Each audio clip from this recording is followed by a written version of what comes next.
Bom, entendendo o mundo real, as coisas que acontecem, as pessoas podem até começar a pensar, vamos lá, a pessoa que gera a emoção, que tem uma inteligência emocional forte, pode parecer fria. Por quê? À medida que ela analisa tudo com mais clareza, ela vê as coisas mais distantes. Não sei se você lembra da outra história que eu falei com relação a ficar preso no trânsito. Você está ali no carro maravilhoso, confortável, está indo para o aeroporto para pegar um avião, mas naquele momento você pega um engarrafamento e você fica frustrado, nervoso, porque, nossa, né? Pode se atrasar, pode perder o voo, pode acontecer mil coisas ali.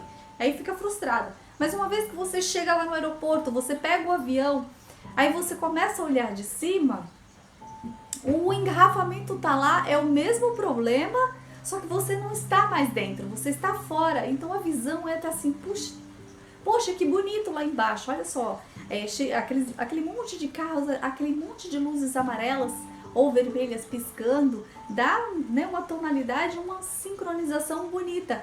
Então muda a visão de você estar dentro para a visão de você estar fora ou vendo de cima. Então a interpretação do mundo real deve ser feita desta forma. Em vez de você estar dentro da coisa, experienciando negativamente com frustração, ou seja, dirigindo o carro no engarrafamento, você vê de cima do avião aquela beleza toda. Então, quando você enxerga o mundo real, você começa a ter sentimentos. Depois do sentimento, você passa a emoção. Qual que é a emoção? Por exemplo, você de estar dentro do carro, você sentiu esta emoção negativa de estar ali, né? Que ódio, vou perder o avião, vou me atrasar, esse tipo de coisa. Então, desta emoção, você parte para quê? Para ação ou omissão. Qual seria a ação ou omissão? Ambas vão ter resultados diferentes. Se eu parto para a ação, né, de ficar buzinando, xingando o povo, isso pode ter vai ter uma reação, é claro. Não vai ajudar muito, porque se o trânsito não anda, você não vai passar por cima voando. O máximo que vão te fazer é te xingar, vai voar, se puder. E a omissão, você fica quieto e espera simplesmente o trânsito sair daquele fluxo e você chegar ao seu destino final.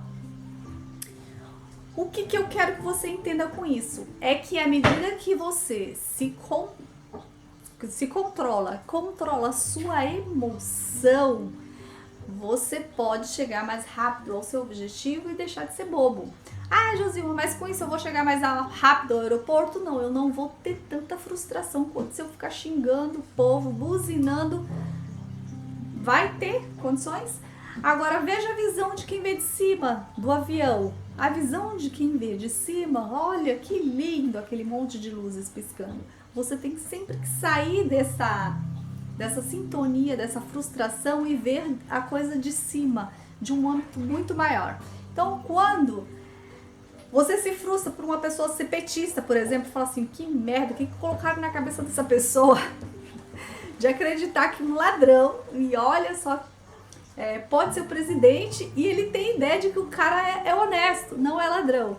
E aí você se frustra com aquilo, você se enraivece. Ou de um ateu, por exemplo, ou de um flamenguista, ou de um santista, mas como que a pessoa torce por determinados times e não pro meu? Como que pode, entendeu?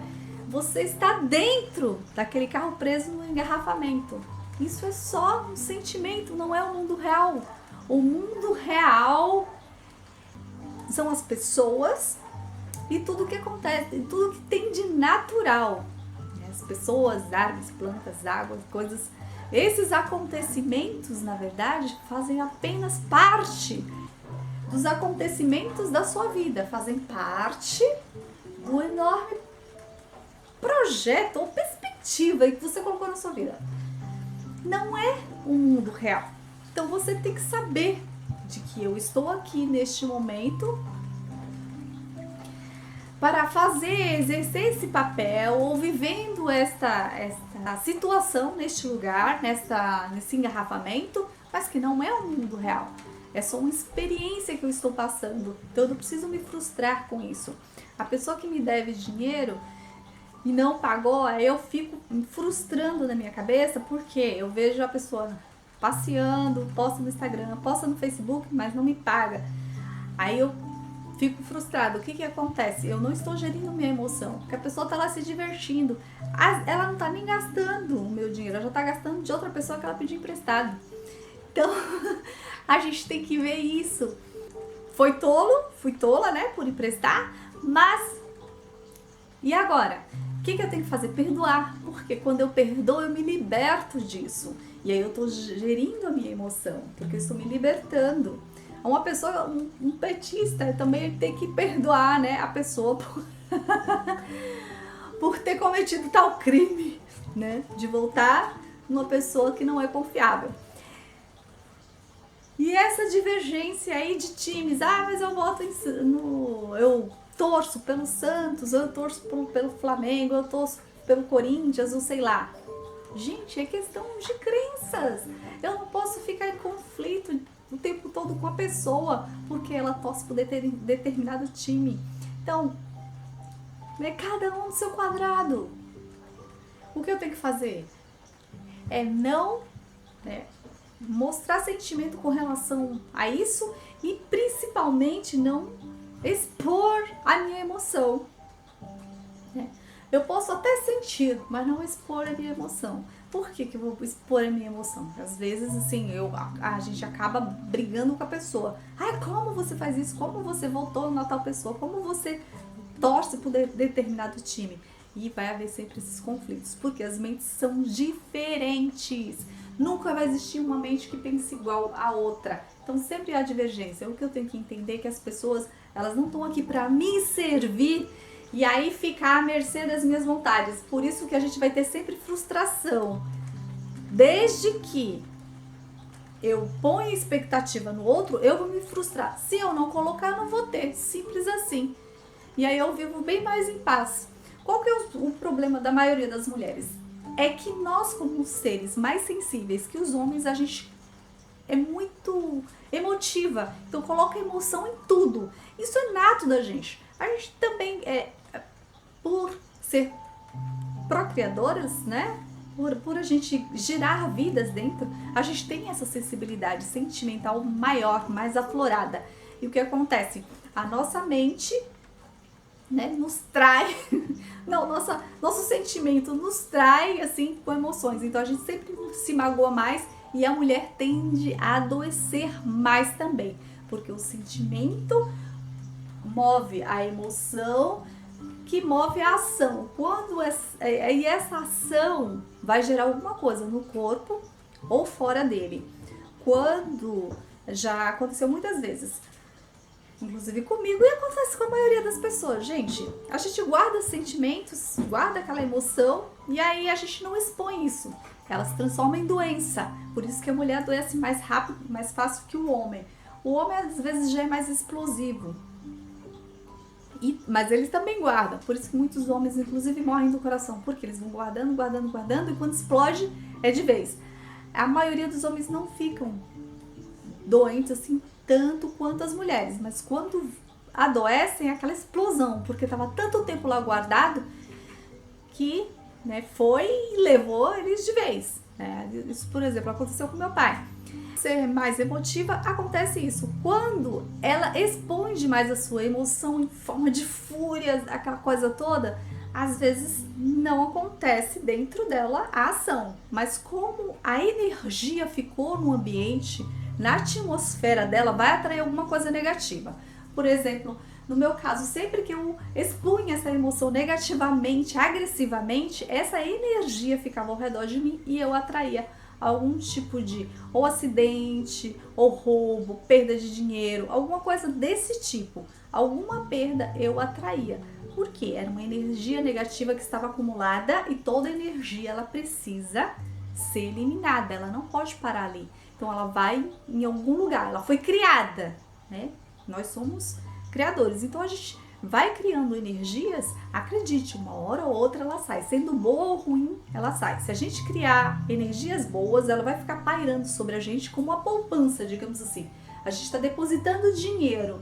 E aí, nesse depositar de dinheiro na poupança, uma hora eu vou lá e posso sacar esse dinheiro, né? Então, infinitas bênçãos, pensamentos bons, pensamentos positivos, que eu vou, uma hora isso tudo vai voltar para mim. E a energia negativa, a mesma coisa.